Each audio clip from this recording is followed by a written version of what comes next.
The large numbers I found difficult. I hadn't taught 200 people, having to do all the administration for 200 odd students, with about 40 of those being external, which brings its own difficulties. So you get a lot of inquiries, things that you may not have come across before when you were just tutoring or teaching under somebody else's unit coordination.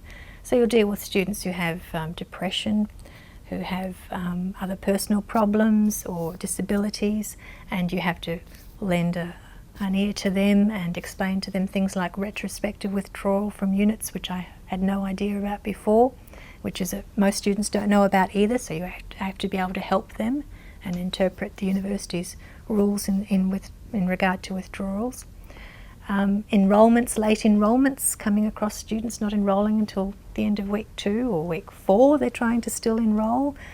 International students coming in late and not understanding the whole process of enrolment and what to do, and then of course missing out on the first couple of weeks as they're getting used to having to attend tutorials. So you have to take them under your wing also. The repeating students, the ones enrolling for the second and third times and more, and that you have to approve those sorts of things before they can even enrol in the unit, so they crop up as invalid on the Callista lists.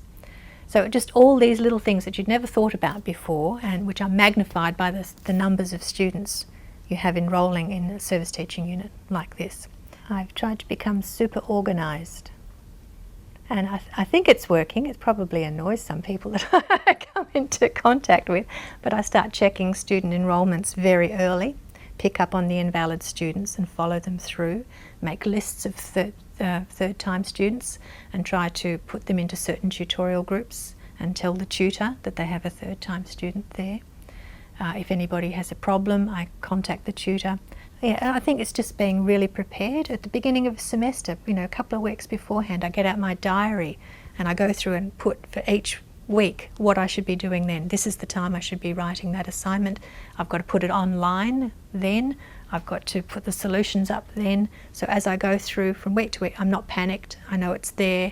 I know I'll be able to flag for myself exactly what's happening from week to week and what I need to get done to get through the semester, so that I'm not panicking when I have to write an exam, for instance. I've already got that written in, so I know what time I have to start writing the exam so that I've got it in plenty of time for when it's due.